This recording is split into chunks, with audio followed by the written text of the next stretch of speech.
Bismillahirrahmanirrahim. Assalamualaikum warahmatullahi wabarakatuh.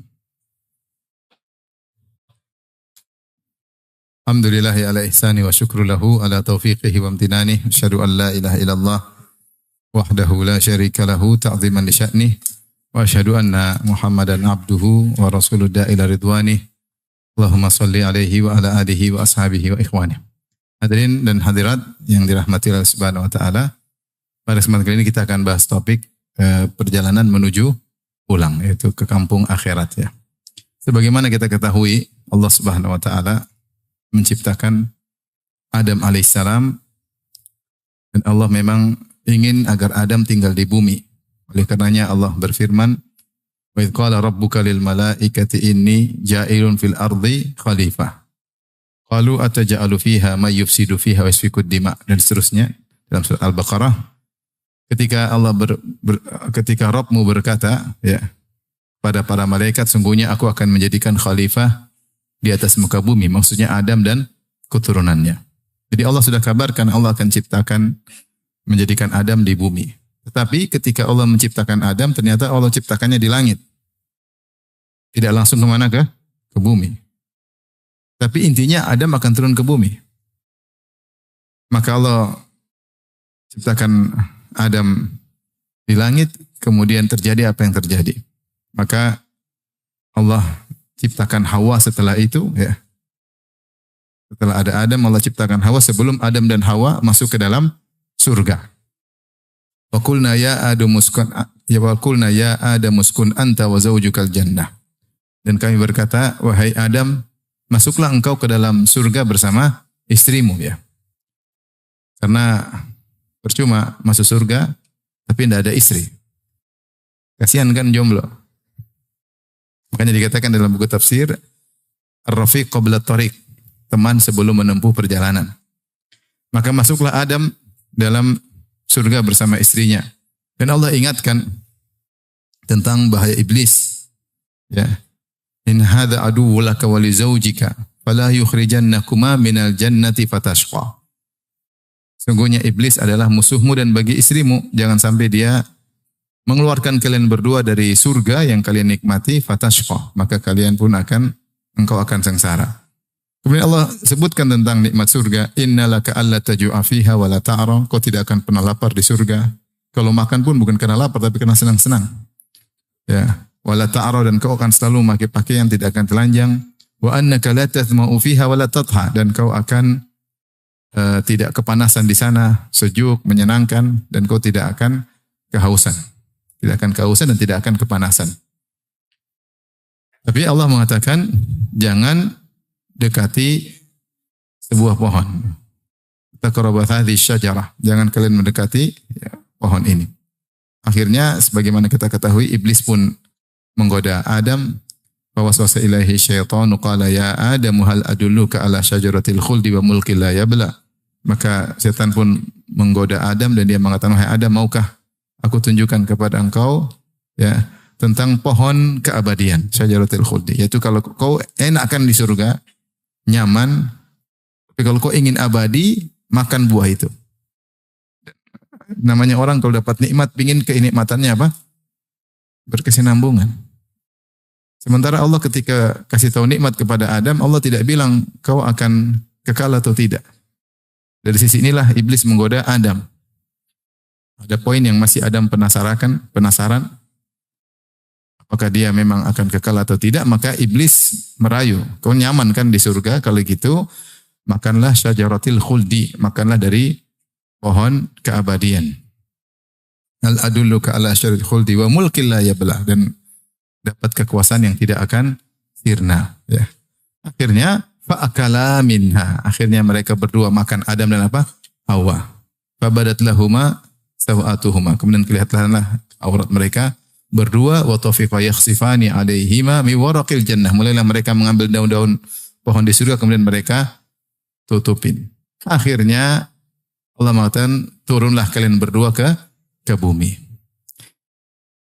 Perhatikan di sini, kalau kita Allah ketika ingin menciptakan Adam, Allah bilang ke malaikat, Adam diciptakan untuk tinggal di mana?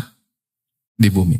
Tapi ternyata Allah ciptakan Adam di langit dan Allah suruh Adam masuk surga terlebih dahulu. Setelah merasakan kenikmatan surga, kemudian Adam melakukan kesalahan dan dia minta ampun, wa asa Adamu rabbahu faghawa, dia bermaksiat kepada Allah Subhanahu wa taala. Tsumma jatabahu rabbuhu fataba alaihi wa hada, kemudian Allah terima taubatnya dan Allah beri petunjuk kepadanya dan kemudian Allah turunkan dia karena kesalahannya. Akhirnya Adam tinggal di bumi. Agar kita sadar bahwasanya bumi ini hanyalah tempat sementara. Bahwasanya kampung seorang mukmin yang sungguhnya atau kampung manusia sungguhnya adalah surga yang pernah ditempati oleh nenek moyang mereka semua, yaitu Adam dan Hawa. Maka dari sinilah mulai kisah perjalanan menuju pulang. Bahwasanya kita di dunia ini sedang bersafar menuju ke kampung sesungguhnya, yaitu kampung apa? Akhirat, yaitu surga yang pernah ditempati oleh Adam. Dan ini pendapat mayoritas ulama bahwasanya surga yang pernah ditempati oleh Adam dan Hawa nenek moyang kita, itulah surga yang akan didatangi oleh kaum mukminin ketika mereka masuk surga. Bukan surga yang berbeda. Adapun dalil akan ini diantaranya ya dalam hadis kata Nabi sallallahu alaihi wasallam, yajma'ullahu tabaraka wa ta'ala an-nas. Allah mengumpulkan pada hari kiamat seluruh manusia. Fayakumul mu'minuna hatta tuzlafa lahumul jannah. Maka berkumpullah kaum mukminin sehingga surga didekatkan kepada mereka. Allah mengatakan wa uzlifatil jannatu lil muttaqina ghairu ba'id. Dan surga didekatkan sebagai bentuk pemuliaan kepada kaum mukminin sehingga mereka enggak usah capek-capek, surga yang didekatkan oleh Allah kepada mereka. Fayatuna Adam, maka orang beriman sudah dipersilahkan masuk surga, maka mereka datang kepada Adam. Mereka berkata, ya abana, wahai ayah kami, wahai nenek moyang kami, istaftih lanal jannah. Mintalah agar dibawakan surga bagi kita. Adam didatangi manusia dan diminta agar para penjaga surga membuka pintu surga. Apa kata Adam? Fayaqul, wa hal akhrajakum minal jannati illa khati'atu abikum Adam? Bukankah yang mengeluarkan kalian dari surga adalah kesalahan nenek moyang kalian Adam? Itu Adam ingin bilang, bagaimana saya mau buka surga yang saya yang mengeluarkan kalian dari surga. Ini surga yang dulu saya pernah tempati, kemudian saya keluar, gimana saya mau buka lagi? Saya tidak layak. Karena yang membuat kalian keluar dari surga adalah siapa? Kesalahanku. Seakan-akan Adam berkata, seandainya tidak bersalah, kalian akan tinggal di surga. Tapi karena saya bersalah, maka saya keluar dari surga dan akhirnya pun kalian keluar dari surga. Ini dijadikan dalil oleh para ulama, bahwasanya surga yang pernah ditempati Adam, itulah surga yang akan didatangi oleh kaum mukminin. Dalam hadis yang lain, Musa berkata, terjadi debat antara Nabi Musa dengan Nabi Adam. Ya Rabbi arina Adam alladhi akhrajana wa nafsahu minal jannah. Ya Rabb, tunjukkanlah kepada kami Adam yang telah mengeluarkan kami dan dirinya dari surga. Fa'arahu Allahu Adam, maka Allah munculkan Adam kepada Nabi Musa. Faqala anta abuna Adam, kata Musa alaihissalam, engkau bapak kami, nenek moyang kami Adam. Faqalahu Adam, na'am, iya, saya nenek moyang kalian. Musa berkata, anta alladhi nafakhallahu fika min ruhi, apakah engkaulah Adam yang Allah telah meniupkan ruhnya, yaitu dari ruh yang Allah ciptakan kepadamu menjadi spesial. Wa 'allamakal asma'a kullaha, dan Allah mengajarkan engkau seluruh nama-nama. Wa amaral malaikata fasajadu laka, dan Allah perintahkan malaikat sujud kepadamu. Qala na'am, kata Adam benar. Kemudian Musa berkata, fama hamalaka ala an akhrajtana wa nafsaka minal jannah. Apa yang membuat engkau mengeluarkan kami dan dirimu dari surga? Adam bertanya, man anta? Siapa kamu ini nanya-nanya? Siapa engkau? Qala ana Musa, saya Musa. Cucumu. Musa cucunya Adam kan? Adam. Anta nabiyyu Bani Israel alladhi kallamaka Allah min wara'il hijab. Engkaukah Nabi Bani Israel yang Allah berbicara langsung di balik hijab, di balik tabir, di tanpa malaikat, langsung berbicara langsung. Lam yaj'al bainaka wa bainahu rasulan min khalqihi. Allah tidak mengambil rasul antara engkau dengan Allah Subhanahu wa taala. Itu Allah bicara langsung. Qala na'am, benar. Qala afama wajadta anna dzalika kana fi kitabillahi qabla an ukhlaq? Tidakkah kau dapati dalam kitabullah, dalam Taurat ya, bahwasanya aku akan tinggal di dunia dan terjadi apa yang terjadi sebelum aku diciptakan? Maksudnya aku tidak tahu takdir bahwasanya saya bakalan turun ke mana? Ke bumi, bahwasanya saya akan dicipta di langit tapi melanggar turun ke bumi. Qala na'am, saya sudah tahu. Qala fabima talumuni fi syai'in sabaqa minallahi ta'ala fil qada'i qabli? Terus kenapa kau cela aku pada perkara yang sudah Allah tetapkan sebelum aku diciptakan? Qala Rasulullah sallallahu alaihi wasallam, Rasulullah ketika menceritakan kisah diskusi atau debat antara Adam dan Musa, kata Rasulullah sallallahu alaihi wasallam, hina inda dzalik fahajja Adamu Musa fahajja Adamu Musa. Adam menang debat daripada Musa, Adam mengalahkan Musa dalam diskusi tersebut. Sisinya di sini, sisi pendalilan dari hadis ini, di mana Musa berkata, "Wa ma fama hamalaka ala an akhrajatan wa nafsaka minal jannah?" Apa yang buat engkau mendorongmu untuk mengeluarkan kami dan engkau dari surga? Ya, artinya Musa seakan berkata, kita akhirnya tidak tinggal di surga, ya, karena engkau melanggar. Kalau surga yang dituju oleh kaum mukminin adalah surga yang lain, maka tidak pas Musa mencela Adam. Tapi karena surga yang dituju adalah sama, surga yang dituju oleh orang beriman, itulah surga yang pernah ditempati oleh Nabi Adam, maka disitulah kemudian Musa alaihissalam mencela Nabi Adam alaihissalam. Ya. Kemudian juga di antara dalil bahwasanya surga adalah surga yang sama, ya. Bahwasanya Allah berfirman, ihbitu ba'dukum li ba'dhin adu. Allah menyuruh Adam untuk turun di atas muka bumi. Dan juga bukan cuma Adam dan Hawa, demikian juga iblis yang menggoda mereka. Dan jadilah mereka saling bermusuhan. Dan iblis dulu tinggalnya di mana? Di langit. Dia gaulnya sama malaikat. Jadi iblis ini jin yang sangat soleh di zamannya. Sangat berilmu. Saking dia soleh dan sangat berilmu, maka dia gaulnya dengan para malaikat. Kedudukannya tinggi. Makanya ketika Allah berfirman, "Wa idz qulna lil malaikati isjudu li Adama fasajadu illa iblis." Ketika kami berkata kepada malaikat, sujudlah kepada Adam, seluruh malaikat sujud kecuali siapa? Iblis. Akan-akan iblis dalam rombongan malaikat.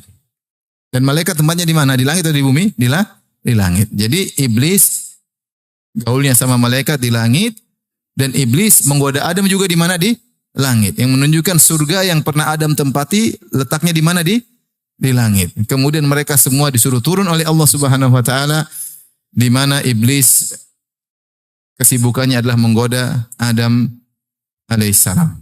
Ini semua dalil bahwasanya surga yang pernah ditempati Adam itulah surga yang akan dimasukin oleh kaum mukminin di kemudian hari di akhirat kelak. Tentu ada pembahasan, ada yang mengatakan, Ustaz, bukankah waktu ada masuk surga ada yang dilarang? Adapun surga yang akan didatangi tidak ada yang terlarang katanya. Semua boleh dimakan kecuali apa? Sajarat, sebuah pohon yang dinamakan iblis dengan pohon khuldi. Namanya surga padahal tidak demikian. Dan bukankah kalau di surga pasti abadi? Kenapa Adam tidak abadi? Intinya ini pembahasan yang benar bahwasanya tetap saja surganya sama. Ya, hanya saja Adam ketika masuk ke surga awal bukan sebagai balasan amal solehnya. Karena dia memang belum beramal soleh. Langsung masukkan ke surga. Adapun dia tidak boleh makan sebuah buah pohon di situ dari sebuah pohon di situ. Ya karena Allah memang sedang mengujinya. Ya. Sebagaimana kalau nanti orang-orang masuk surga. Laki-laki perempuan. Tidak boleh juga sebagian laki-laki kemudian mendekati istri dari anggota surga yang lain. Nggak boleh. Dia hanya boleh main sama bidadari. Nggak boleh sama istri orang yang lain. Ya, tetap saja ada aturan. Tetap saja ada aturan. Demikian juga penghuni surga bertingkat-tingkat. Tidak boleh yang dibawa kemudian main-main ke atas nggak mau pulang. Enak di sini. Bidadarinya lebih cantik. Saya nggak mau turun. Nggak bisa juga. Jadi tetap ada aturan. Tetap ada aturan ya. Intinya ini pendapat mayoritas ulama bahwasanya surga yang pernah ditempati Adam itulah surga yang kita disuruh untuk menuju ke surga tersebut. Kita disuruh untuk kembali ke kampung yang sesungguhnya kampung akhirat, darul akhirat. Dari sini ternyata kita ini semua adalah musafirun, sedang bersafar. Dan banyak destinasi-destinasi yang harus kita lewati. Dimulai dari janin, destinasi pertama. Setelah itu destinasi di alam dunia yang sedang kita hadapi ini. Destinasi berikutnya adalah alam barzah. Destinasi berikutnya adalah al-mahsyar, padang mahsyar. Di padang mahsyar sehari seperti 50.000 tahun. Kemudian penghujung terakhir, fariqun fil jannah wa fariqun fis sa'ir. Sekelompok di surga dan sekelompok di neraka. Maka ternyata kita semua sedang safar. Destinasi pertama sudah kita lewati, alam janin. Sekarang kita destinasi yang kedua. Destinasi yang kedua ini, di alam dunia ini, tidak lama, ditinjau dari destinasi yang berikutnya. Kita hidup di dunia 60-70 tahun, sebagaimana sabda Nabi SAW, a'maru ummati baina sittin ila sab'in wa aqalluhum man yajuzu dzalik. Umur umatku antara 60-70 tahun, hanya sedikit yang melampaui 70 tahun. Rata-rata kita meninggal 60-70. Apalagi kita hobi makan gorengan. Bisa jadi lebih cepat. Tapi gorengan repot.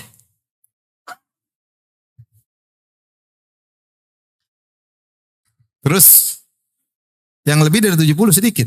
Tapi kita tinjau destinasi berikutnya, alam barzah.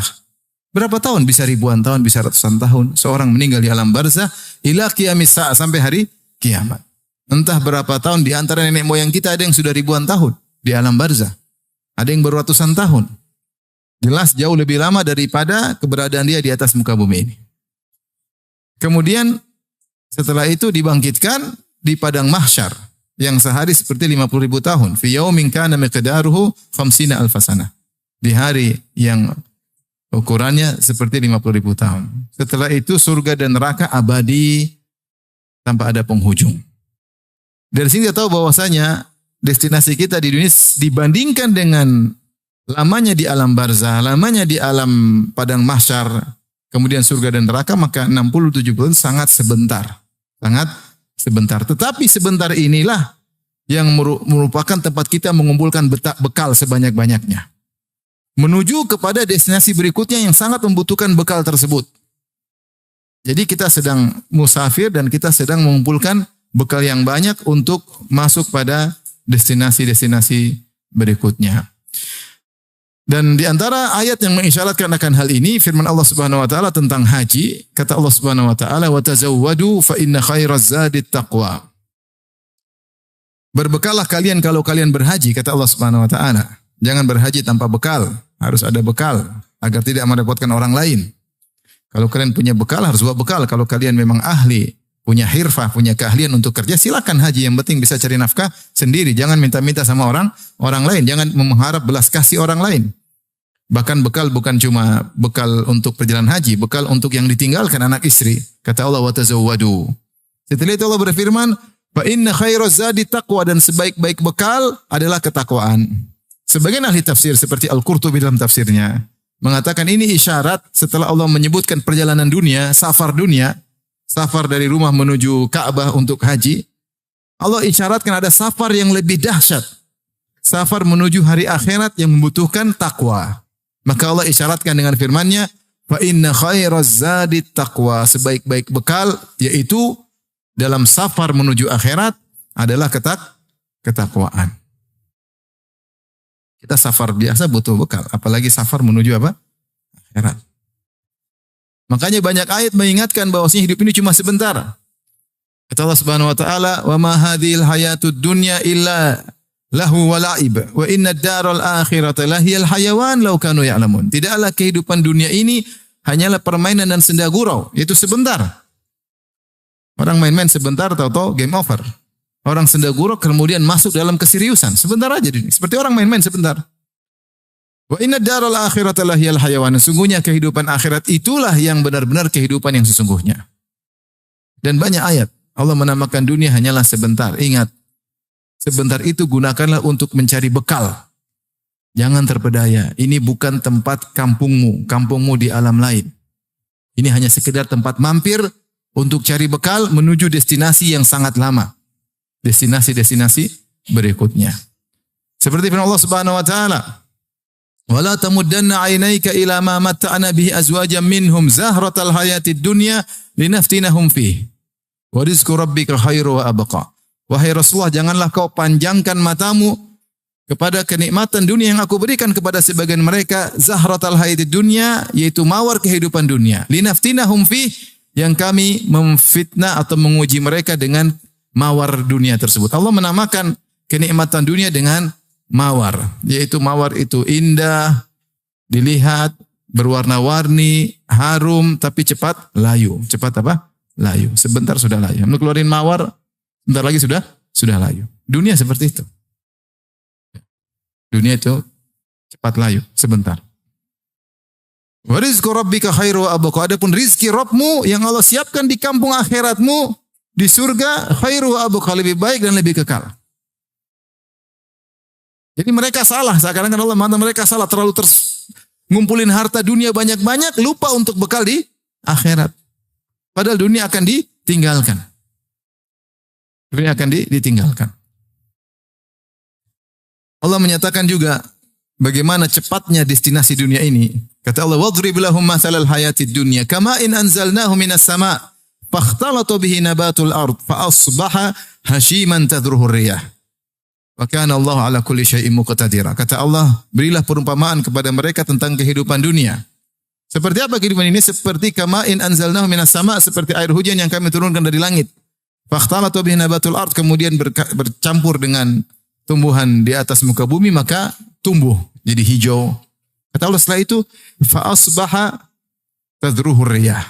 Tiba-tiba kemudian ditiup, ya, fa asbaha hashiman tadruhu riyah. Tiba-tiba menjadi kering, tumbuhan yang kering ditiup angin berterbangan. Di sini kata Al-Alusi dalam Ruhul Ma'ani, dia mengatakan Allah menggunakan kata fa asbaha hashiman tadruhu riyah. Yang tumbuhan hijau tadi yang ditumbuhkan oleh air hujan, hijau menarik dengan berbagai macam warnanya, tiba-tiba menjadi daun yang kering ditiup angin. Allah menggunakan kata fa. Fa itu menunjukkan urutan tanpa jeda. Urutan tanpa jeda, yaitu hijau lalu. Allah tidak mengatakan kemudian. Kalau kemudian ada jeda waktu. Tapi Allah menggunakan fa bukan summa untuk menunjukkan bahwasanya dunia ini cepat lalu. Cepat layu. Tadinya hijau, tahu-tahu jadi apa? Jadi kering. Makanya dunia disebut dengan mata. Mata adalah semua kesenangan yang akan expire. Namanya apa? Mata. Mata itu bahasa Arab artinya barang yang digunakan yang akan rusak, yang akan selesai penggunaannya. Kesenangan yang ada expirednya. Makanya berkatalah mukmin ali Fir'aun, wa qala alladhi amana ya qaumi ittabi'uni ahdikum sabilar rasyad. Ya qaumi innama hadhil hayatud dunya mata' wa innal akhirata hiya darul qarar. Kata seorang dari Bani Israel, dari keluarga Fir'aun, dari suku Kipti, yang dia beriman kepada Nabi Musa, namun dia menyembunyikan imannya, takut dibunuh oleh Fir'aun dan bala tentaranya. Maka dia nasihati, dia berkata, Ya qaumi ittabi'uni ahdikum sabilar rasyad. Wahai kaumku, ikuti aku akan tunjukkan kepada jalan yang baik. Ya qaumi innama hadhil hayatud dunya mata. Wahai kaumku, sungguhnya kehidupan ini hanyalah mata. Hanyalah kesenangan yang akan apa? Expired. Wa innad darul akhirah. Wa innal akhirata hiya darul qarar. Dan akhirat itulah tempat menetap yang sesungguhnya. Darul qarar. Tempat untuk iqamah, untuk tinggal yang sungguhnya. Bukan dunia ini, dunia hanya dilewati sebentar. Di sini Allah menamakan kehidupan dunia dengan mata. Dalam ayat yang lain, mata'un qalil. Kesenangan yang sebentar. Dan kita tahu dunia memang sebentar. Kalau bukan kita yang sebentar, yang kita punya barang-barang yang sebentar. Tidak ada dunia ini yang abadi. Semuanya mata. Semua kenikmatan yang kita rasakan tidak ada yang abadi. Mobil akan rusak, rumah akan runtuh. Kalau rumahnya belum runtuh, kita yang mati dulu. Makanya Rasulullah mengatakan, ad-dunya mata, dunia itu semuanya kesenangan, tetapi bisa expire. Kemudian kata Rasulullah, wa khairu mata'id dunya al-mar'atu salihah. Sebaik-baik kesenangan yang bisa expire adalah istri yang soleha. Istri soleha bisa expire enggak? Bisa enggak? Bapak. Takut jawabnya. Ini yang bilang Nabi. Nabi SAW bilang, dunia mata, dunia itu mata. Mata itu kesenangan yang bisa apa? Sirna. Akan ada expirednya, akan selesai. Bahasa kita, bahasa sederhana. Kemudian Rasulullah mengatakan, wa khairu mata'id dunia al-mar'atu salihah. Sebaik-baik kesenangan dunia yang akan expired adalah istri yang soleha. Istri soleh itu lebih menyenangkan daripada mobil mewah, daripada rumah mewah, daripada teman-teman main golf, main tenis meja, main motor gede. Semua kalah sama istri yang soleha. Makanya kalau ada laki-laki suka main golf, nggak suka di rumah, itu masalah dia. Ada laki-laki kerjanya main moge, motor gede, nggak pernah pulang ke rumah, berarti dia belum merasakan kenikmatan istri yang soleha. Kalau orang punya di rumah ada istri soleh, dia pengen pulang terus. Pengen video call terus. Benar atau tidak Bapak-bapak? Jangan-jangan nggak pernah merasakan. Saya tanya tadi, wanita soleha atau soleha itu bisa expire nggak? Bisa lah jelas. Bisa. Dia mati. Bisa. Meninggal ya. Kalau bidadari non expired. Jadi ini semua menunjukkan bahwasanya destinasi dunia cuma sebentar. Nah, ini harus kita benar-benar bukan cuma sekedar teori, harus kita resapi dalam hati, kemudian kita aplikasikan. Dan itulah wasiat-wasiat Nabi SAW kepada para sahabatnya. Di antara hadis yang masyhur, yang mengisyaratkan bahwasanya kita ini hanyalah musafir yang sedang berada di destinasi yang sebentar aja, adalah hadis Ibnu Mas'ud radhiyallahu taala anhu. Nama Nabi SAW ala hasirin. Rasulullah SAW tidur di atas hasir. Hasir itu tikar yang terbuat dari daun korma. Daun korma disalin, disulam menjadi apa? Jadi tikar. Tikar sederhana. Sehingga ketika Nabi SAW tidur di situ, fa'astara ala jambihi. Maka ada bekas tikar di lambung Nabi SAW. Maka Ibnu Mas'ud melihat. Maka Ibnu Mas'ud kasih ide. Kata beliau, ya Rasulullah, lau takhadna laka wita'an.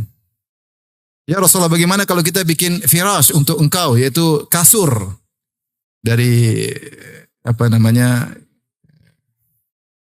kapas ya, sehingga dari kapuk sehingga lebih nyaman untuk ditiduri. Kata Rasulullah SAW mengomentari ide dari Ibnu Mas'ud tersebut. Dia mengatakan, mali walid dunya, apa urusanku dengan dunia? Innama mathali wa mathalud dunya. Sungguhnya perumpamaanku dengan dunia. Karakibin istadhalla tahta syajarah thumma raha fatarakaha.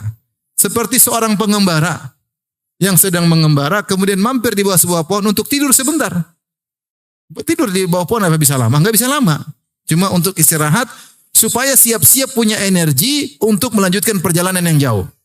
Thumma raha fatarakaha. Kemudian dia pergi meninggalkan pohon tersebut. Di sini Rasulullah SAW mengibaratkan orang kita ini, beliau ibaratkan diri beliau, saya ini seperti pengembara yang sedang mampir sebentar di bawah sebuah pohon. Kalau cuma sebentar di pohon, ngapain mau bikin tempat tidur yang mewah-mewah cuma sebentar? Tsumaraha fatarakaha. Kemudian meninggalkan pohon tersebut. Oleh karenanya Nabi SAW ketika dia ngomong demikian, dia komitmen. Bahwasanya dia adalah orang yang paling zuhud terhadap dunia. Rasulullah SAW. Dalam sebagian riwayat disebutkan oleh Ibnu Hajar dalam Fathul Bari, seorang wanita datang ke rumah Nabi di rumah Aisyah, mendapati tikar Nabi, maka dia bawakan kasur yang lebih bagus buat Nabi, hadiah. Ketika Nabi pulang, Nabi bilang, dari mana? Aisyah bilang, dari hadiah dari orang. Kata Nabi, kembalikan. Kalau saya pengen dunia, Allah akan kasih saya jadikan gunung-gunung menjadi apa? Emas. Rasulullah suruh kembalikan. Maka Rasulullah jadilah imamuz zahidin, imamnya orang paling zuhud. Karena dia mengatakan apa? Mali walid dunia, apa urusanku dengan dunia? Saya cuma perlu sedikit untuk perjalanan berikutnya ke destinasi yang lebih panjang. Oleh karena di antara dalailin nubuwah, di antara bukti bahwasanya Nabi adalah seorang Nabi, itu di antara mukjizat kalau bahasa kita. Mukjizat Nabi adalah komitmen Nabi dalam kezuhudan. Nabi selalu zuhud dari awal hidupnya sampai akhirnya. Kalau Nabi bukanlah seorang Nabi, mungkin sesekali dia senang-senang. Mungkin sesekali dia jalan-jalan, mungkin sesekali dia naik moge, kalau ada moge. Rasulullah tidak pernah sama sekali. Dan ini dalil dia sama sekali tidak ingin dunia. Sama sekali tidak ingin dunia.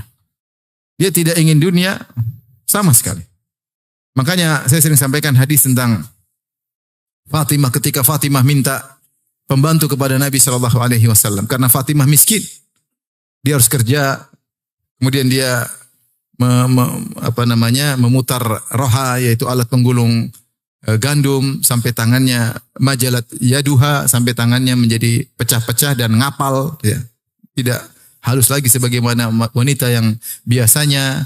Kemudian dia tahanat, dia pun menumbuk biji-biji korma untuk dijadikan makanan bagi ternak. Kerjaan beliau Fatimah. Kemudian dia membuat adonan, kemudian dia membuat roti, dia bakar di tungku hatta atharat fi wajhiha, sampai wajahnya kena panasnya api. Tidak halus seperti wanita-wanita zaman sekarang, minikur pidikur. Ya. Apalagi apa istilahnya kalau wajah itu? Skincare. Apalagi ada istilah buat wajah apa? Facial. Masya Allah. Glowing, kinclong. Wajah beliau kena api. Kemudian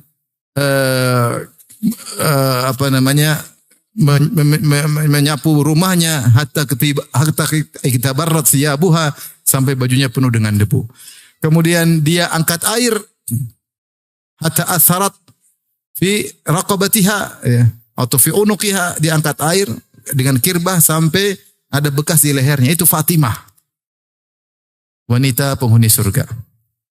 Sayyidatu ahlil jannah, pemimpin wanita surga. Siapa? Fatimah. Kerja di rumah seperti itu. Miskin. Suaminya Ali bin Abi Thalib juga miskin.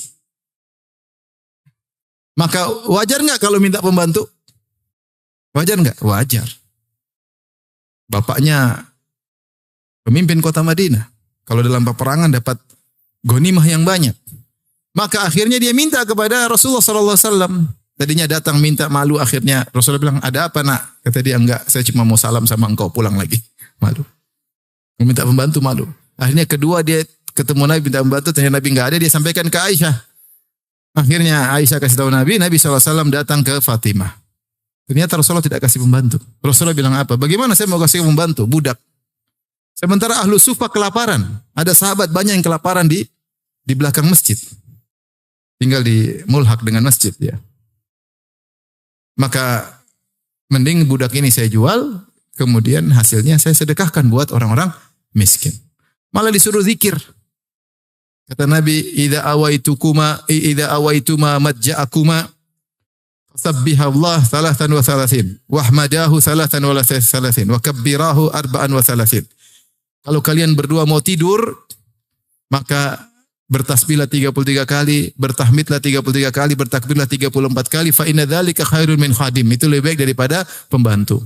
Enggak dikasih pembantu.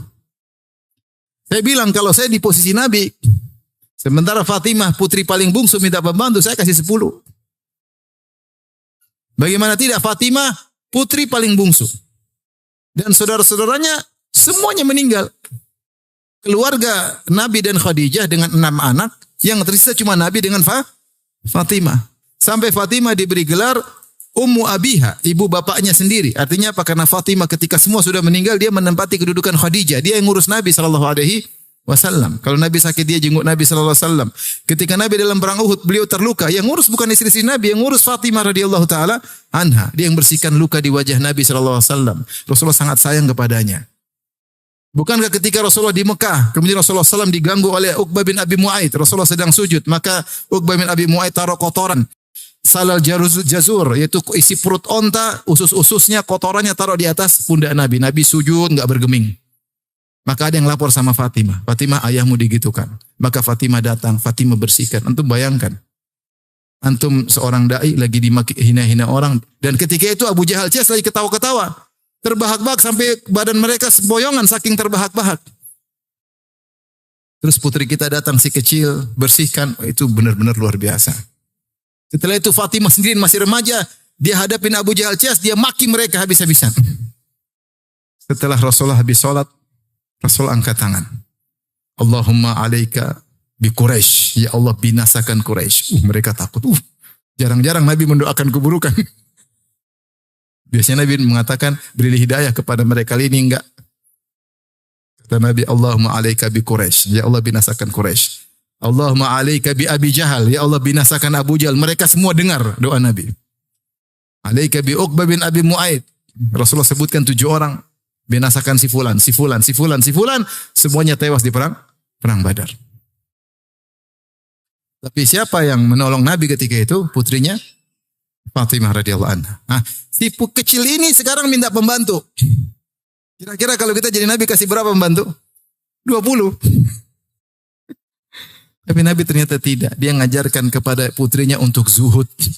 Kata Nabi SAW, Isbiri ya Fatimah. Inna khairan nisa allati nafa'at ahlaha. Sabarlah wahai Fatimah. Sungguhnya sebaik-baik wanita adalah yang bermanfaat bagi keluarganya. Yang kerja, ngurus rumah. Ini semua pahala. Ini semua apa? Pahala. Maka Nabi adalah orang yang paling komitmen untuk zuhud. Karena dia tidak menganggap dunia ini sebagai sesuatu. Dia tahu destinasi dunia cuma sebentar. Karenanya ketika para ulama mengomentari hadis Nabi SAW, hadis Abu Hurairah, ma'aban Nabi SAW tu'aman qat. Ini syahahu akalahu wa in karahu tarakahu. Rasulullah SAW tidak pernah mencela makanan sedikit pun. Kalau dia suka dia makan, kalau enggak dia biarin aja. Tidak pernah komentar. Kata para ulama tidak pernah mengatakan terlalu asin. Tidak pernah mengatakan kurang asin. Kata mereka, kenapa Nabi tidak pernah ngomentari makanan? Karena bukanlah pikiran dia ngurusin makanan. Kalau kita sehari berapa kali komentar makanan? Komentar mulu. Kurang banyak.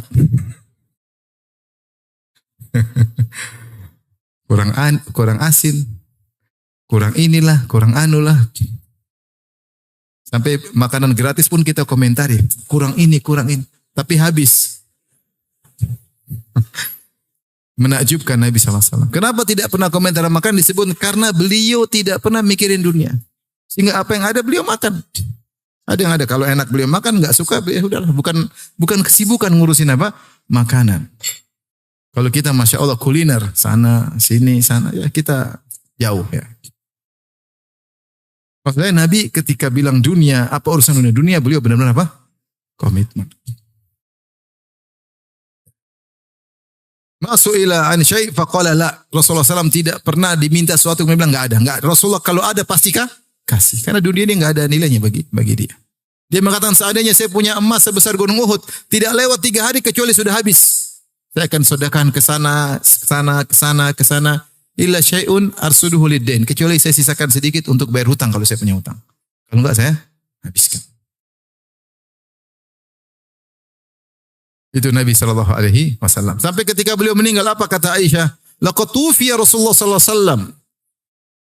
Wa ma min syai'in fi baiti, wa ma fi baiti min syai'in ya'kuluhu dhu kabidin illa syatru sya'irin fi raffin li.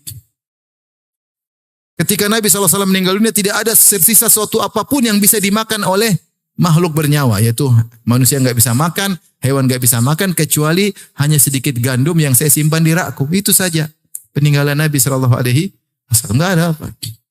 Kita Masya Allah buka, ada Indomie 1 karton. Buka kulkas masih banyak ada telur omega. Jadi lapar nih. Masya Allah. Kalau tinggal buka, pencet aja apa aja bisa. Masya Allah. Rasulullah. Benar-benar zuhud karena dia tidak anggap dunia. Ya apa kata Aisyah radhiyallahu taala anha? Ra'ainal hilal tsummal hilal tsummal hilal. Kami melihat hilal fi syahrain wa ma uqida fi buyuti azwajin Nabi sallallahu alaihi wasallam, dan tidak ada api dinyalakan di rumah istri-istri Nabi selama 2 bulan berturut-turut. Itu enggak ada api nyala. Kalau enggak ada api nyala berarti apa? Enggak ada teh panas. Enggak ada kopi panas. Enggak ada sayur panas, enggak ada. Enggak ada roti, enggak ada api yang nyala. Apa yang mau dimasak? Maka ditanya, "Wa ma ta'amukum ya ummah?" Apa yang kau makan ya wahai ibunda? Al-aswadani. Cuma korma dan air putih. Terkadang sebagian kaum Ansor meminjamkan ontanya atau kambingnya, kami perah susunya, kami kembalikan. 2 bulan enggak ada makan masakan yang dimasak sama sekali. Enggak rebusan, enggak gorengan. Dan Nabi bertahan sampai istrinya demikian. Oleh karenanya ketika istrinya sempat kejadian minta tambahan uang dapur, maka Rasulullah bilang, kita cerai, nggak bisa. Mau hidup sama saya harus sabar. Disebutkan, ini namanya ayatul takhir dalam surat Al-Ahzab. Ketika suatu hari Rasulullah banyak futuhat, banyak peperangan yang dapat ghanimah. Rasulullah mengatakan ghanimah tersebut didapatkan oleh sebagian sahabat, kemudian diberikan kepada istri-istri mereka, maka istri-istri Nabi melihat ada istri-istri sahabat yang dapat harta agak banyak, maka mereka sepakat minta tambahan uang dapur bahasa kita kepada Nabi. Maka Nabi pun sedih. Maka Nabi tinggal di Mashrubah, satu tempat yang sederhana. Semua rumah istrinya dia tidak datang sama sekali. Hampir sebulan. 9 istrinya dia tidak datang sama sekali. Kenapa? Ini bersepakat minta tambahan uang dapur. Sampai sahabat nangis. Antum bayangkan antum punya ustadz, istrinya 4, ustadznya tidur di masjid. Nangis nggak antum? Ada yang bilang rasain lu katanya. Sahabat nangis ketika itu. Karena mereka peduli dengan Nabi SAW, ini cerai atau tidak. Istri 9 gak ada yang datangi. Rasulullah tunggu petunjuk dari Allah Subhanahu wa Ta'ala. Ini istri minta tambahan uang dapur. Keluar dari batasan zuhud. Dia tentu tidak minta banyak-banyak, tapi untuk bisa sama Nabi punya standar tinggi. Maka turunlah firman Allah Subhanahu wa Ta'ala surah Al-Ahzab, Ya ayuhan nabi, kulli azwajika in kuntunna turidna hayatad dunya wa zinataha fata'alaina umatti'kunna wa usarrihkunna sarahan jamila. Katakanlah Nabi, katakan kepada istri-istrimu, kalau kalian ingin kehidupan dunia dan perhiasannya, kemarilah saya kasih. Setelah itu kita cerai baik-baik. Wa in kuntunna turidna Allah wa rasulahu wad darul akhirah fa innallaha adda lil muhsinati minkunna ajran azima. Tapi kalau kalian ingin akhirat, ingin surga, maka Allah siapkan ganjaran yang besar bagi orang baik di antara kalian. Semua bilang kami ingin bersama engkau wahai Rasulullah. Aisyah datang, kata Rasulullah, pilih mana? Kata Aisyah, tentu pilih engkau ya Rasulullah. Kata Rasulullah, tunggu dulu, musyawarah sama bapak ibumu. Enggak perlu ya Rasulullah. Enggak ada musyawarah. Saya pilih engkau. Subhanallah. Akhirnya mereka jadi semakin mulia karena untuk hidup bersama Nabi harus zuhud. Zuhud. Makanya ikhwan kita ya mungkin tidak bisa zuhud seperti Nabi. Tapi kalau ada api tidak nyala di rumah, 1 bulan sabar. Penting ada. Maksudnya subhanallah, lihat Rasulullah sederhana, miskin. Dan Nabi berdoa, Allahumma rzuq ala Muhammadin qutan. Allahumma ja'al rizqa ali Muhammadin qutan. Ya Allah, jadikanlah rizki keluarga Muhammad qutan. Qutan itu kafafan, sekedarnya. Saya sampai sekarang belum berani doa dengan doa itu, belum berani saya. Demi Allah saya belum berani. Entah saya kuat, entah istri saya kuat, anak saya kuat, saya belum tuh kuat. Saya cuma minta kebahagiaan. Tapi minta, ya Allah jadikanlah rizki keluarga kami pas-pasan, berat. Itu doa Nabi. Tidak berlebihan, tidak kekurangan, pas-pasan.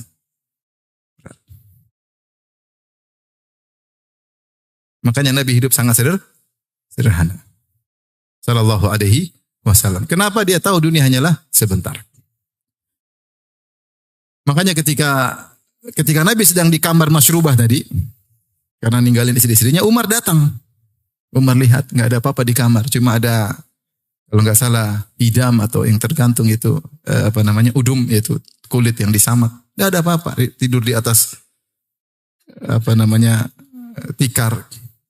Maka Rasulullah mengatakan, Umar berkata, ya Rasulullah, Persia, Romawi, mereka kafir, tapi mereka diberi kekayaan. Doakanlah umatmu agar Allah berikan ke dunia. Maka Rasulullah marah. Afi syakin anta ya ibn al-Khattab, kau ragu ibn al-Khattab. Mereka adalah kaum yang Allah segerakan dunia bagi mereka. Walanal akhir. Untuk kita adalah akhirat. Inilah Nabi Shallallahu Alaihi Wasallam. Rumahnya sederhana. Sampai Aisyah tidur di depan. Rasulullah tidak ada space untuk sholat. Rasulullah tidur di sholat di depannya ada Aisyah. Kalau Rasulullah mau sujud, Rasulullah korek kakinya Aisyah dipegang agar Aisyah melipat kakinya. Nggak ada space. Jadi dipegang kakinya, Aisyah lipat baru Rasulullah sujud.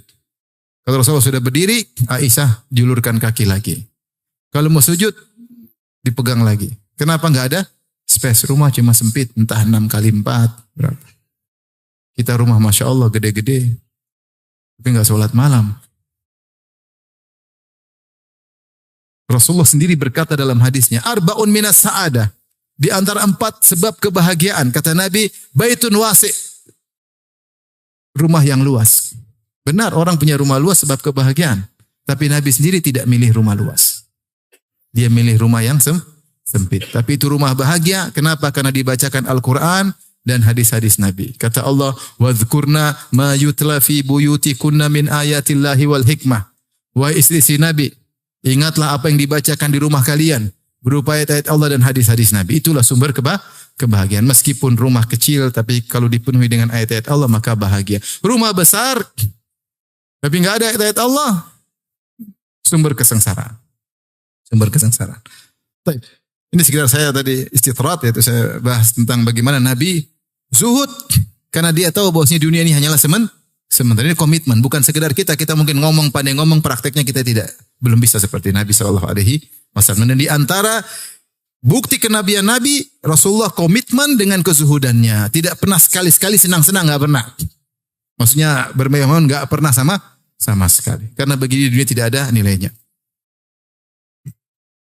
Kemudian hadis yang menunjukkan makna ini bahwasanya kita semua sedang musafir. Hadis masyhur, hadis Ibnu Umar radhiyallahu ta'ala anhuma. Akhadha Nabi SAW bimangkibayya. Rasulullah pegang pundak Ibnu Umar. Belum masih muda, dipegang pundaknya. Rasulullah kasih nasihat kepada seorang pemuda. Yang ketiga itu mungkin dia belum menikah, Ibnu Umar. Kata Rasulullah SAW, kun fid dunya ka'annaka gharibun aw 'abiru sabil. Kata Nabi, wahai Ibnu Umar, jadilah kau di dunia ini ka'annaka gharibun, seakan-akan kau orang asing. Aw 'abiru sabil, atau seorang yang sekedar numpang lewat, musafir yang numpang lewat. Rasulullah kasih 2 pilihan. Pilihan pertama lebih ringan. Jadilah kau seperti orang asing. Apa itu orang asing? Orang asing, orang pergi ke kotanya orang, dia tidak punya keluarga, enggak punya kenalan, enggak punya kerabat, enggak punya teman yang mengayominya, hanyalah orang asing sehingga dia tidak banyak gaul dengan orang-orang, tidak terpukau dengan rumah-rumah mewah karena dia orang asing, dia ada kerjaan sedikit kemudian dia pergi.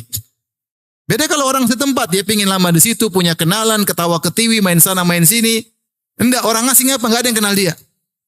Enggak ada orang panggil untuk makan gorengan pagi hari, enggak ada. Enggak ada yang ngajak makan malam, enggak ada. Enggak ada yang ngajak ngobrol, enggak ada. Karena orang asing, enggak ada yang kenal dia. Sehingga bagaimana orang asing? Orang asing kan tidak nyaman situ. Dia hanya sekedar secukupnya, ada keperluan, kemudian apa? Pergi. Sebenarnya mengatakan isyarat bahwasanya janganlah kau hasad, kau hanya sebentar di situ. Kau orang asing dan kau akan kembali ke kampungmu. Dunia ini asing bagimu, kampungmu di surga. Maka ambillah kebutuhanmu dan jangan terpedaya dengan rumah yang mewah, mobil yang indah. Kayak orang asing. Orang asing mana hasad sama orang? Dia enggak hasad karena ini bukan kampung dia. Dia hasad di sana. Kalau ada orang di kampungnya kaya, dia hasad. Tapi kalau cuma di kampung orang lain, dia tidak hasad. Karena tidak ada yang kenal dia. Rasulullah ajarin, kamu kalau di dunia nggak usah hasad. Kalau di akhirat, hasadlah. Supaya kau lebih tinggi surgamu di akhirat. Supaya kau lebih cantik bidadarimu di akhirat. Supaya kau lebih kaya di akhirat. Jadi kalau antum lagi di luar, naik motor butut, ya, terus ada mobil mewah lewat, nanti di akhirat lihat. Gitu dong. Belum tentu.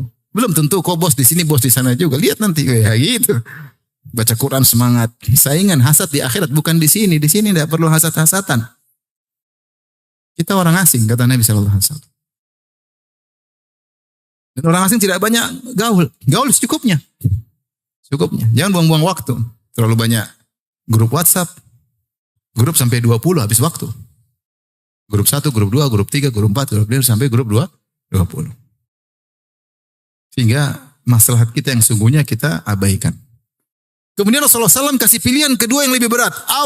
Atau di sini ditafsirkan oleh para ulama bal dengan idrab. Maksudnya bahkan kalau bisa berpindahlah pada tahap berikutnya. Ini seperti Allah Subhanahu wa taala, wa arsalnahu ila mi'ati alfin aw yazidun. Dan Allah mengutus Nabi Yunus alaihissalam kepada 100.000 orang, au yazidun atau lebih. Au di sini bukan artinya atau.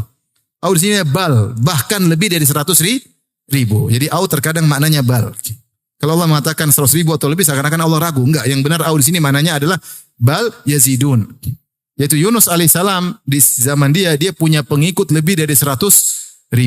Dan ini jumlah yang besar di zaman dahulu. Nabi Yunus alaihissalam. Sama. Ketika Nabi berkata, kun fid dunya ka'annaka gharib.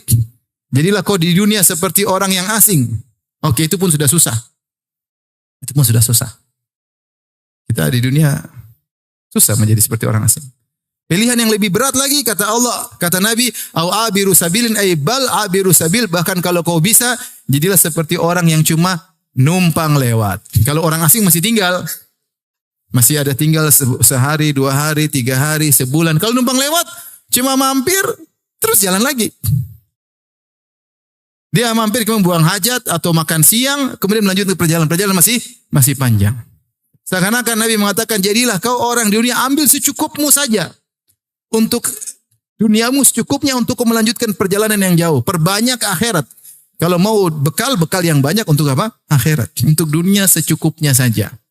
Jadi mengatakan tadi, seperti pengembara yang mampir sebentar di bawah sebuah pohon untuk tidur sebentar kemudian melanjutkan perjalanan. Ini lebih berat lagi. Para ulama menafsirkan itu seorang yang numpang lewat apa? Emang dia mau ambil dunia banyak-banyak? Nggak bisa. Dia ambil dunia banyak-banyak, dia nggak bisa jalan, cuma numpang lewat. Dia ambil secukupnya aja karena dia mau pergi. Secukupnya paling buang hajat, makan, lanjut lagi. Tidak lama banyak. Ini lebih berat lagi. Kita di dunia kalau bisa ngambil sebanyak-banyaknya, kita lemah. Dari sini, inilah perjalanan kita menuju kampung akhirat. Menuju kampung kita yang sesungguhnya. Bagi orang beriman, kampungnya tadi surga. Dan perlu kita sadari bahwasanya destinasi kita di dunia hanyalah sebentar dengan sangat sebentar. Tetapi sebentar ini ternyata adalah penentu untuk destinasi berikutnya. Siapa yang di destinasi ini menjadi orang soleh, maka dia akan bahagia pada destinasi berikutnya. Siapa yang di dunia ini ternyata dia enggak benar, bekal akhiratnya sedikit, maka dia akan sengsara pada destinasi berikutnya. Suatu bait syair yang disebahkan kepada Ali Zainal Abidin, beliau berkata, safari ba'idun wa zadu la yuballighani wa quwwati dha'ufat wal mautu yatlubuni. Safarku masih panjang, kata dia. Masih panjang. Dunia, alam barzah, padang mahsyar. Safarku panjang. Wa zadu la yuballighani. Sementara bekalku tidak akan buat aku bisa sampai sedikit. Wa quwwati dha'ufat. Sementara kekuatanku semakin melemah. Wal mautu yatlubuni. Sementara kematian terus mengejarku. Kata seorang penyair, tazawwad minat taqwa fa innaka la tadri idza janna al-lailu hal ta'ishu ila al-fajri. Berberkalah dengan ketakwaan, sungguhnya kau tidak tahu jika telah tiba malam hari apa kau bisa hidup sampai besok hari. Apa kau bisa hidup sampai terbit fajar? Tidak ada yang tahu. Wa kam min sahihin mata min ghairi illatin wa kam min saqimin ashahina min ad-dahri. Betapa banyak orang sehat tahu-tahu meninggal dunia tanpa sakit sebelumnya. Banyak sekali. Banyak mati tiba-tiba. Lagi ngobrol tahu-tahu mati. Ada begitu. Ngobrol tahu-tahu mati. Lagi sehat-sehat ketabrak mobil, ada. Lagi segar-segarnya pesawat meledak, banyak kita nggak tahu. Jadi berbekalah dan fa inna khair wa tazawwadu fa inna khairaz zadi taqwa. Berbekalah dan sebaik-baik bekal adalah ketakwaan.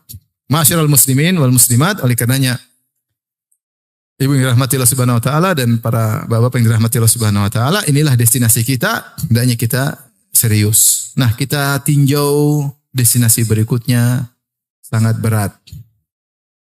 Kita akan masuk dari alam barzah. Dan alam barzah, ya saya sampaikan secara singkat saja tentang destinasi-destinasi kita. Setelah kita di dunia selesai waktunya, kita masuk di alam barzah. Di alam barzah ada 3 kejadian. Yang pertama namanya adalah himpitan alam barzah, ya. Himpitan alam barzah. Setiap orang akan merasakan himpitan tersebut. Kata Nabi SAW, ya, dhammatul qabr, lau naja minha la naja Sa'ad bin Mu'adz radhiyallahu anhu. Kalau ada orang selamat dari himpitan tersebut, maka pasti selamat Sa'ad bin Mu'adz. Tapi Sa'ad bin Mu'adz saja yang meninggal, ihtazza arsyur rahman, sampai arsy Allah bergetar ketika Sa'ad meninggal karena mulianya Sa'ad itu pun mengalami himpitan di alam barzah. Itu adalah suatu hal yang dilewati seperti orang sakit di dunia akan dia lewati. Seperti sakaratul maut ada rasa sakit sebelumnya. Sama ketika masuk alam barzah juga ada himpitan alam barzah. Setelah itu akan ada banyak fitnah kubur. Fitnah kubur ditanya oleh malaikat Munkar dan Nakir. Aswadani azraqani, berwarna hitam dan biru. Yuqalu li ahaduhuma Munkar wal akhar Nakir. Yang satu dikatakan Munkar, yang satunya namanya Nakir. Dan Munkar artinya suatu yang asing, yang aneh. Bentuknya aneh, mengerikan. Nama Munkar dan Nakir menunjukkan penampakan kedua malaikat tersebut sangat mengerikan. Maka dikatakan aswadani azraqani, hitam dan biru. Mengerikan. Dan kita tahu dalam hadis-hadis bagaimana ada orang diadab kubur gara-gara tidak bersih ketika kencing. Dan ada orang diadab kubur gara-gara dia namimah, mengadu domba. Dalam sebagian riwayat gara-gara dia gibah. Gara-gara dia gibah. Kata Rasulullah SAW, "Wa ma yu'adzabani fi kabirin bal kabir." Mereka berdua diadab bukan karena perkara besar, yaitu menurut mereka ini perkara ringan, padahal dia besar di sisi Allah Subhanahu wa taala. Kalau diadab kubur gara-gara cuma tidak bersih kencing atau namimah atau ghibah, bagaimana lagi dengan dosa-dosa yang lain? Mengerikan. Setelah itu dibangkitkan, maka kemudian akan dikumpulkan di padang mahsyar. Watuduna syams, matahari didudukkan dalam jarak satu mil. Panas, keringat bercucuran. Panas dari matahari yang dekat dan sempitnya manusia. Panas. Sehingga ada yang keringatnya sampai kedua kakinya, ada keringatnya sampai di lututnya, ada keringatnya sampai pinggangnya, ada keringat sampai mulutnya. Kata Al-Ghazali rahimahullahu ta'ala, siapa yang di dunia sering keringat karena Allah, dia akan sedikit keringatnya kepada hari itu. Dia keringat karena berdakwah, dia keringat karena menyambung silaturahmi, dia keringat karena urusan umat, dia keringat karena sholat malam, dia keringat karena puasa, maka akan sedikit keringatnya. Siapa yang tidak pernah berkeringat karena Allah, maka dia akan sengsara pada hari tersebut. Kemudian setelah itu Rasulullah SAW sujud, kemudian minta agar Allah segera datang memulai persidangan. Wa ja'a rabbuka wal malaku saffan saffa. Maka datanglah Allah, saya singkatin aja sebenarnya panjang ya, masing-masing punya pembahasan tersendiri. Allah datang dan diiringi oleh para malaikat, maka Allah mulai persidangan. Semua yang bermasalah akan disidangkan oleh Allah. Jangankan manusia, hewan yang bermasalah akan disidang oleh Allah Subhanahu wa taala. Kata Rasulullah SAW, la tu'addunnal huquqa ila ahliha hatta yuqada li syaltil jalha min syaltil qarna. Sungguh kalian akan mengembalikan hak manusia hari kiamat kelak, yaumul qiyamah. Jangankan kalian manusia, hewan, kambing yang tidak bertanduk pernah ditanduk sama kambing nakal yang bertanduk, dia akan mengkisos kambing yang bertanduk. Makanya dalam hadis Abu Dzar, ketika Rasulullah SAW melihat ada 2 ekor kambing yang saling tanduk-tandukan, tantatihan, maka Rasulullah berkata, ya, 5 tantatihan. Kenapa 2 kambing tersebut saling tanduk-tandukan? Kata Abu Dzar, la adri, aku tidak tahu. Kata Rasulullah SAW, walakinna Allah yadri. Tapi Allah tahu kenapa mereka 2 saling tanduk-tandukan. Fasayaqdi bainahuma yaumal qiyamah. Dan Allah akan menyidang mereka berdua pada hari kiamat. Yaitu Rasulullah ingin bilang, jangankan kalian hewan aja disidang, apalagi kalian. Awwalu ma yuqda bainan nas fid dima. Kemudian Rasulullah yang pertama kali disidang urusan darah, ngeri urusan darah. Yang pernah bunuh, yang pernah ini, yang pernah mukul itu pertama disidang.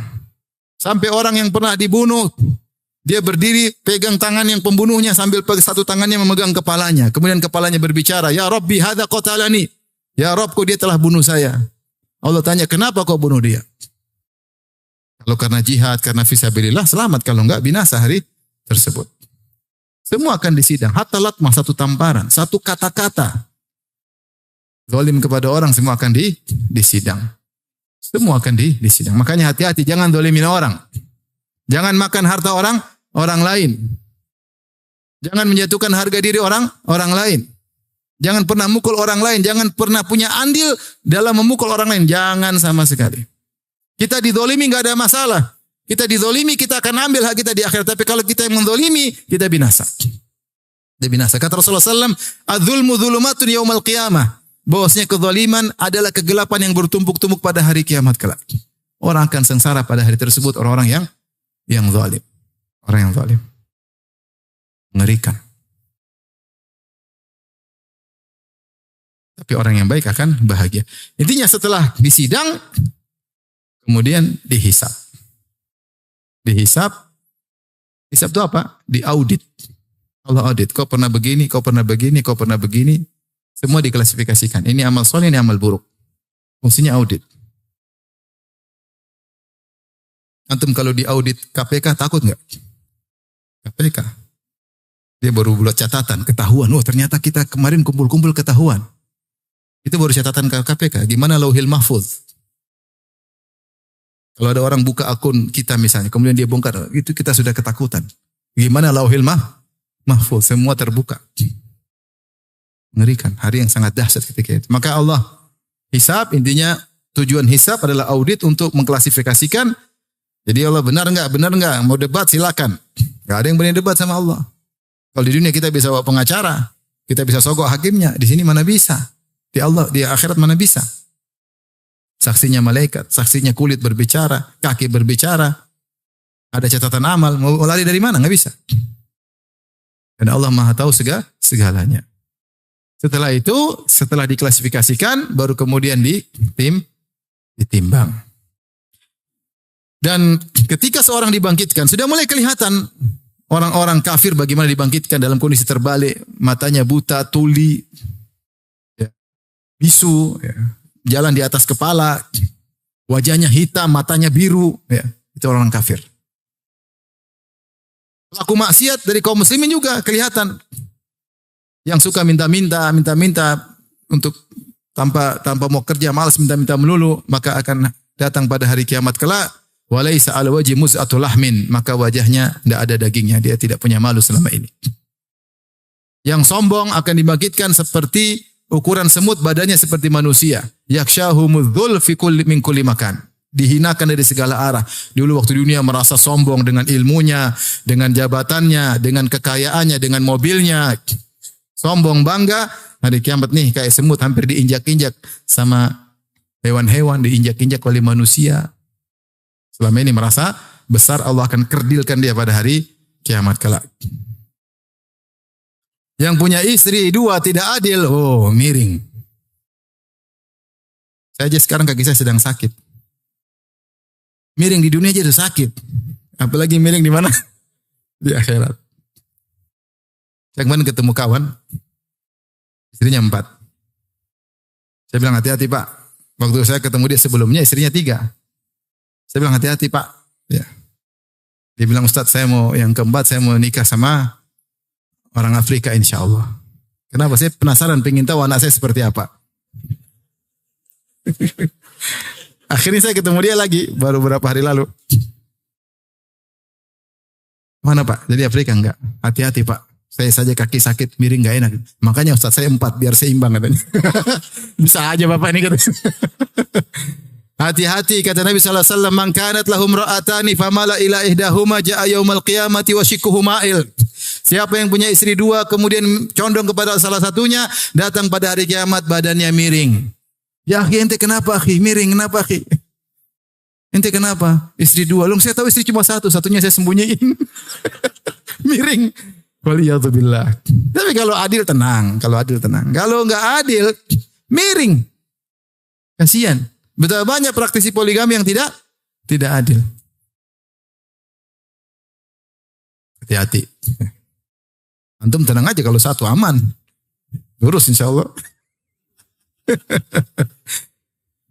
Jadi ini menunjukkan bahwasanya tidak adil kepada istri dosa besar. Karena diancam dengan siksaan khusus. Dosa besar. Ini baru mukaddimah di padang mahsyar. Belum setelah persidangan seluruhnya. Sementara orang-orang soleh akan diperlihatkan.